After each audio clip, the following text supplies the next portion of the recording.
Ladies and gentlemen, boys and girls, children of all ages, welcome to the channel. It's your boy, you know who it is, World of Wrestling, here today to discuss about AEW Forbidden Door 2023 review. This pay-per-view is very solid, very entertaining, a lot of good action taking place throughout the entire show. The one match that was very good was Kenny Omega and Will Ospreay for the Iwgp US Heavyweight Championship. Absolutely love that match. A lot of storyline going on through that. There was also the BCC going up against the Elite and Eddie Kingston and Ishii, which was an awesome matchup as well. I enjoyed that match. The world title matches were fairly good, actually. So let's go over it, guys. The first match of the night was the AEW World Heavyweight Championship title being defended, with MJF defending the title against Hiroshi Tanahashi.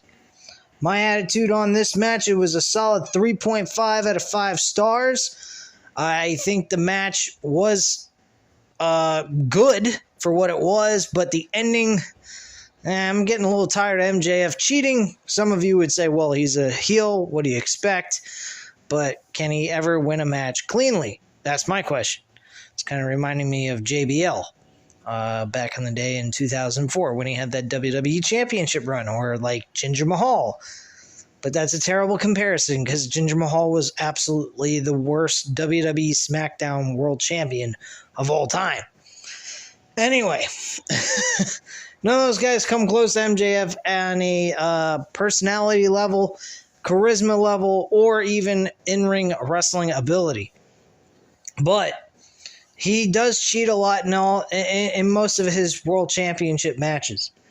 But yes, he did manage to win this match by cheating, retained his World Championship, of course. Did not figure he was going to lose this match anyway. But at the end of the day, very good matchup, very enjoyable. The next match we had was CM Punk. Satoshi Kojima was CM Punk's opponent. And this match, I think CM Punk looked pretty damn good in a singles match for the first time ever. I was very concerned that he would be really sluggish, shitty in the match. He actually really impressed me. Not saying I love CM Punk anymore. I'm not saying I've turned over a new leaf for him. But I am saying he was pretty damn good in that match. A part of me really would like to like CM Punk, but at the end of the day, I did not like what he did at that media scrum. And I think he absolutely trashed on Tony Khan. And maybe within time, I'll have a changed opinion. But until he can act like a civilized company guy and do what he should do for Tony Khan, because Tony Khan is providing him the keys to the kingdom, basically, and treating him like he's a top-notch guy, and basically like a Hulk Hogan, and he's Eric Bischoff. Really, that's the way I look at it. I look at Tony Khan as Eric Bischoff and CM Punk's Hulk Hogan of AEW. And I personally think that if this time around he doesn't go ahead and bitch, moan, and complain about all the dumb little things that are going on in the back and actually acts like a professional and does his job, then I won't say jack shit about him anymore and change my opinion about him. But last night's match with Kojima was very impressed. I was very satisfied with his in-ring work. I'm giving this another 3.5 out of 5 stars. This was a last-minute match that was set up for that Owen Hart tournament, and I strongly believe that CM Punk's going to win the whole fucking thing. Everybody's saying this one's going to win, Ricky Stark's going to win, Powerhouse Hobbs might win, Ricky Starks might turn heel and join the Bullet Club Gold to beat CM Punk in the finals. They may have Samoa Joe versus Ricky Starks, and CM Punk is going to interfere with Samoa Joe's match with Ricky Starks in the finals. None of this shit is going to happen. CM Punk is winning the entire tournament.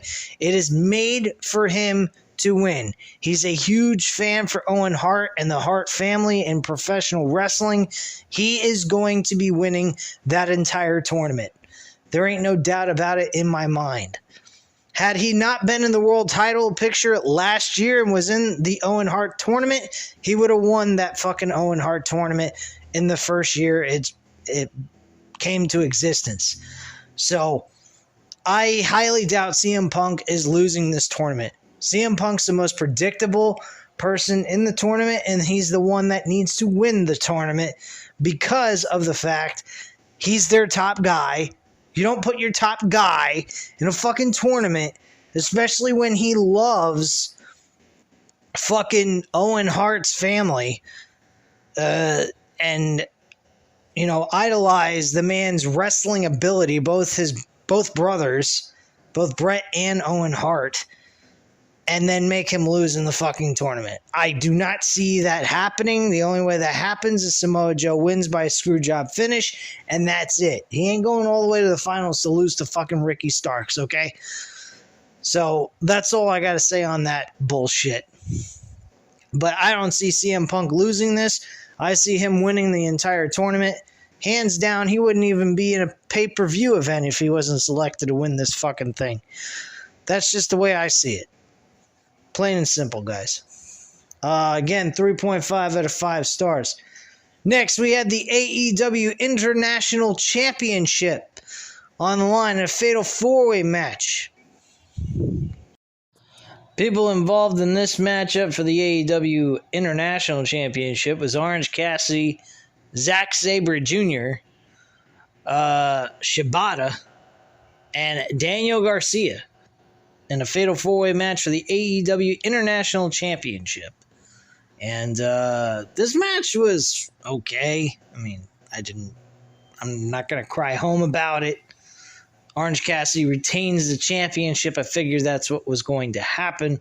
He has tied the record with the most title defenses in AEW history with Jade Cargill. One more title defense, and he will surpass Jade Cargill in his reign as international champion. So that's pretty damn cool, actually, if you think about it. I don't know who he's going to lose to, but I hope it's someone good. That's all I got to say about that. Match, I would say, is 3 out of 5 stars. Pretty solid matchup, but nothing to cry home about. I thought the action was entertaining. I'd love to see Orange Cassidy and Zack Sabre Jr. actually compete one-on-one against each other instead of in a multi-man matchup. I think Orange Cassidy and Zack Sabre Jr. would be a great matchup. Not to mention, I'd love to see Bryan Danielson versus Zack Sabre Jr. Speaking of Bryan Danielson, by the way, he did suffer a major injury to his forearm. He fractured it, and he will be out 8 to 10 weeks from what I heard about Bryan Danielson over the Forbidden Door pay-per-view event. It actually happened within 10 minutes of the match. Pretty fucking insane. I don't even know how the hell he managed to get through it. Sonata defending his IWGP World Heavyweight Championship against Jungle Boy Jack Perry. This was a good match. I enjoyed this matchup very much. I'm going to give this match a 3.5 out of 5 stars. There's nothing you can really say that was wrong with this match, especially the ending after the match. Jack Perry turned heel last night and turned on Hook. Taz's reaction to his son being knocked the fuck out by Jack Perry to Hook was unbelievable. I actually enjoyed this a lot, with Taz talking and saying, "You fucking son of a bitch," something in that kind of nature. And I absolutely loved it. Taz was saying he's going to stay out of it, be a professional, but he knows his son is going to get even with Jack Perry and kick his ass. This should be a great story that they will be able to tell. This will help Hook advance and get more noticed by the AEW crowd. He has not been doing a whole lot of anything except maybe stuff on Rampage, which I don't watch. And I think that this is going to help Hook dearly in moving him up in the rankings of this roster. So I am very intrigued by this. I think the ending was more impressive than the actual match itself. So kudos to Jack Perry. He looked great as heel. He had this smirk on his face when the fans were booing him. And man, did he look like a fucking asshole. Something I've never seen in him before. He does not look like a guy, when I initially seen him, ever look like a person that could play a heel very well. But the look on his face when he turned heel on Hook was unbelievable. And I absolutely loved it. Moving on, we had the Elite with Hangman Page, Matt Jackson, Nick Jackson from the Young Bucks, Eddie Kingston, and Tomohiro Ishii going up against the Blackpool Combat Club, which had Jon Moxley, Wheeler Yuta, and Claudio Castagnoli, with Takeshita and also Shoto Amano. This match was fucking awesome. The Blackpool Combat Club and the Elite storyline is a lot of fun to watch on AEW television. It really is. This match, I'm giving a 4 out of 5 stars. This was fun as shit. Eddie Kingston, with what he was doing in this match, the confliction he was having with him and Jon Moxley fighting each other, he did not like. He eventually actually protected Jon Moxley during the matchup when Matt and Nick Jackson were going ahead and doing double super kicks to Jon Moxley, and he shoved Jon Moxley out of the way and took the shot by the Young Bucks. And they were all standing there looking at him like, what the fuck are you doing? You're taking a shot from us for no damn reason at all? He's not on our team. What the fuck's wrong with you? So it was kind of funny. But at the end of the day, the Elite actually pick up the victory here and get the 1-2-3. Very impressive ending. I enjoyed this match for what it was. Great action overall for this 10-man tag team matchup. Great action. It did not follow the normal tag team wrestling rules, but damn, the action was fast-paced, quick, and they just killed each other, the 10 of these guys. So, very good matchup overall. I'm giving it a 4 out of 5 stars, hands down. Second best match on the entire card. Toni Storm defended her women's championship against Willow Nightingale. She actually retained her title, actually. I didn't particularly care for this match too much. I'm going to give it a 2.5 out of 5 stars. I didn't really care for this match at all. And I know it was only 10 minutes and 30 seconds anyway. Next up, we had Will Ospreay with Don Callis. Don Callis, I'm going to get into Don Callis once I talk about my rating for this matchup. Kenny Omega loses the IWGP US Championship to Will Ospreay in a fucking fantastic matchup. Hands down, probably a gimme as the match of the year candidate. There's only a few matches I can think of that might even come close, but I think this match might surpass both of them. And that's the tag team matchup with the Usos versus Sami Zayn and Kevin Owens, and Roman Reigns and Sami Zayn going one-on-one for the undisputed Universal Championship belts. That's the only two matches I can even see coming close, possibly, to even being called the match of the year candidate. Otherwise, Will Ospreay and Kenny Omega win this by a landslide for match of the year in my book. This was a fucking amazing matchup. Story out the wazoo. I mean, I've been sitting here talking about story here, story there. Where's a fucking story? Don Callis and Kenny Omega, that's a fucking story. Will Ospreay and the battle that he had with Kenny Omega, that was a fucking story. What they did in the Tokyo Dome on January 4th for Wrestle Kingdom, that was part of the story as well for these two to have a rematch. This was amazing stuff. Great action. Don Callis, though, was ejected from the match And he had security guards for himself, but it was supposedly for Will Ospreay, but it wasn't. It was for himself because he's a self-centered prick. But Don Callis came back after he was ejected, and the referee didn't do jack shit. Why did the referee not do a fucking thing is beyond me. That is the one thing about this match I do not understand. That was a logic gap. I did not like that at all. Excluding that little logic issue, this was a fucking amazing matchup. The match of the fucking night without a shadow of a doubt. I don't give a fuck about Bryan Danielson and a fucking Okada match. I don't give a shit. This was the fucking best match on the card. Should have been the fucking main event. And Bryan Danielson and Okada should have been where Will Ospreay and Kenny Omega was. Because this had a fucking story. This was a main event match. And it was treated like a co-main event. And it shouldn't have. Because this was for a fucking championship nonetheless. And over a storyline between two guys who absolutely hate each other competitively. And they have Don Callis involved with Kenny Omega. What fucking better way to end the show with a title change with Kenny Omega getting screwed? I mean, can someone please tell me that? That was an amazing matchup, and that is the one thing about this show that fucking sucks, that this match was better than the actual main event, and it should have been the main event at the end of the day.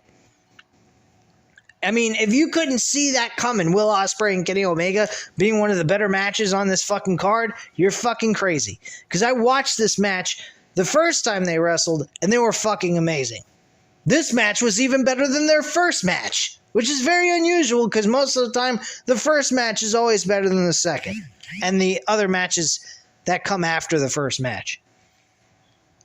It's like everything else with movies. When you have a movie, usually the sequels aren't exactly as good as the original. Well, this was a different story. This was better than the fucking first match they ever had. Unbelievable match. I don't think this can ever be duplicated in any wrestling world. This was a fucking awesome match. 5 out of 5 stars, easily, without question. I'm giving it that, even with the Don Callis fucking logic gap. 100%. This was fucking amazing shit. 39 minutes and 45 seconds of non-stop professional wrestling going on a pay-per-view. How the fuck is that not the main event is beyond me. It blows my fucking mind. Anyway, moving on. Sting, Darby Allin, and Naito go ahead and face the Lasuki Gods, which is Chris Jericho, Sammy Guevara, and Manu Suzuki in a 6-man tag team matchup. We got to see Sting and Chris Jericho exchange blows with each other in the middle of this match. It was not bad. It was fairly decent. It wasn't as good as the 10-man tag team matchup, but it was still decent enough. I will say, I would love to see Sting go one-on-one with Chris Jericho at All in London, England. One-on-one. No 6-man tag team wrestling bullshit. None of that. I want to see Chris Jericho and Sting one-on-one in the middle of the ring, giving Sting his last actual in-ring one-on-one match and be done with actual one-on-one competition. And from that point on, just be a manager or a tag team partner with Darby Allin down the line. That is what I would do with Sting. Sting was asked at a media scrum after the show was over during a press conference. He was asked, is All In going to be your last match? Is it going to be the last time we ever see you again in a wrestling ring? He actually says it would be a great idea. It would be very cool for him to do that in front of a large-ass group of people in a stadium capacity, but he doesn't feel that his time is up just yet, but it is coming to an end. But he is definitely looking forward to a match at All In, and hopefully we can see Sting in a one-on-one match. I'd really like to see if he can actually go for like 10 minutes max against anybody, even Chris Jericho for that matter. I think Chris Jericho and him would do better working together with each other in a one-on-one match for at least maybe close to 10 minutes. Give us that kind of matchup and be moving on from there. That's what I would do. Because we have not seen Sting or Chris Jericho ever wrestle each other one-on-one ever in their entire career. So to see those two guys go at it, that would be a lot of fun. Sting, Darby Allin, and Naito actually win. Naito picks up the victory for his team, and by defeating Suzuki. Suzuki actually took the pinfall for the La Suzuki Gods. So, great, a very decent six-man tag team matchup in between the co-main event and main event matchup. So I'm going to give them a 3.5 out of 5 stars. Good action overall. Nothing, stuck out at me like mind-boggling or amazing. But good wrestling overall. And Suzuki, man, I love that guy. He's fucking great. He really has a cool personality, too. He doesn't, he probably doesn't speak very good English or anything like that since he is from Japan. But, man, him being with Chris Jericho, I really enjoy watching him. He is fucking good. And he's got, when he actually shows a smile, he shows like he's got a personality or something. I think it's pretty cool. But yeah, again, 3.5 out of 5 stars. And then the main event, Bryan Danielson defeating Okada by submission. I'm going to say this, and this may upset some people. This may not upset some people. Maybe some people will say I don't know what the fuck I'm talking about. But this match was average. This was not like the IWGP Heavyweight Championship. I'm sorry. The IWGP US Championship, I mean. I'm sorry, but this match was good. I'm not going to say it was shit, but as a main event quality, I would have gone with the IWGP US Championship match. Hands down, without a question. I'm sitting there, and Matt 87 Eagles talking to me through text, and he's saying, hey, this match is going to be better than the encounter between The Rock and Hulk Hogan at WrestleMania 18. I'm like, what? I'm sorry, Matt 87 Eagle, but you got to get off the crack. I'm sorry to say that. Rock and Hulk Hogan is still better than Bryan Danielson and Okada, okay? Good story. Good match, even though Hulk Hogan can't wrestle for shit. This is all to you, Matt 87 Eagle.